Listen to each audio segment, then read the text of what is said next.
دنیا میں اس کا منافق نہیں قتیل جو ظلم کو سہتا ہے، بغاوت نہیں کرتا۔ میں آج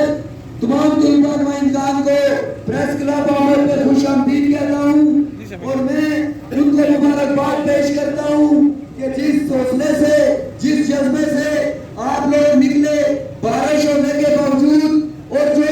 انتظامیہ کی طرف سے اداروں کے اندر عوامی تحریکوں کو سبکتاز کرنے کے لیے جو چھٹیاں دی گئی کہ یہ طلباء نہ نکل سکے، اکٹھے نہ ہو سکے، اس کے باوجود طلباء مظفر آباد نہ کہ پورے آزاد کشمیر کے طلباء آج سڑکوں پہ آج وہ اپنا پیغام دے رہے ہیں، وہ ان کو یہ بتا رہے ہیں کہ اسرائیل کی طرف سے جو ظلم و بربریت کیا جا رہا ہے، وہ ظلم و بربریت کسی بھی صورت ہمیں قبول نہیں۔ جو آپ مہنگی بجلی، مہنگا آٹا اشرافیہ کی بچاؤ بناتے ہیں، وہ ہمیں کسی صورت قبول نہیں۔ میں ادھر تاجران کا یونین نام نہ لوں تو زیادتی ہوگی۔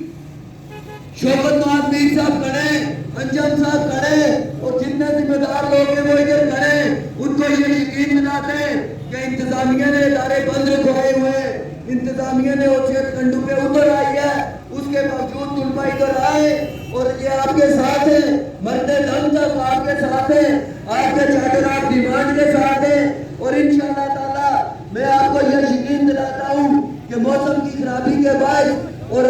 انتظامیہ کے کنڈو کے باعث پھر بھی طلباء اچھی قوت میں نکلے۔ تھوڑی سی بارش ہوئی، بارش کی وجہ سے طلباء تھوڑے یہاں سے چلے بھی گئے۔ میں تمام تنظیموں کے نمائندگان کو یہ بتانا ضروری سمجھتا ہوں کہ اپنے اپنے تنظیم کے دوستوں کو اندر آگاہی ایک مہم چلائیں گے، ان کو یہ بتائیں کہ یہ کسی کا ذاتی ایجنڈا نہیں ہے، یہ نکلنا پڑے گا، یہ کچھ بھی نہیں ہے، یہ بادشاہ آپ کو اسے سخت حالات کا سامنا کرنا پڑے گا۔ بہت ٹائم نہیں ہو چکا ہے۔ میں آخر میں تاجران کا، کونسلر حضرات کا، بھکلا کا، اور جو ہمارے اپر شہر سے گورنمنٹ اور ان کی جو جتنے بھی ٹیم ہے ان سب کو مبارکباد پیش کرتا ہوں۔ جامعہ کشمیر کے دوستوں کو مبارکباد پیش کرتا ہوں، ڈگری کالج کے دوستوں کو مبارکباد پیش کرتا ہوں، اور بالخصوص جو ہماری اسٹوڈنٹ ایکشن کمیٹی ہے، یہ تمام دوست مبارکباد کے مستحق ہیں۔ اور میں بات ختم کرنے سے پہلے ایک میں اپنے حکومت کو یہ پیغام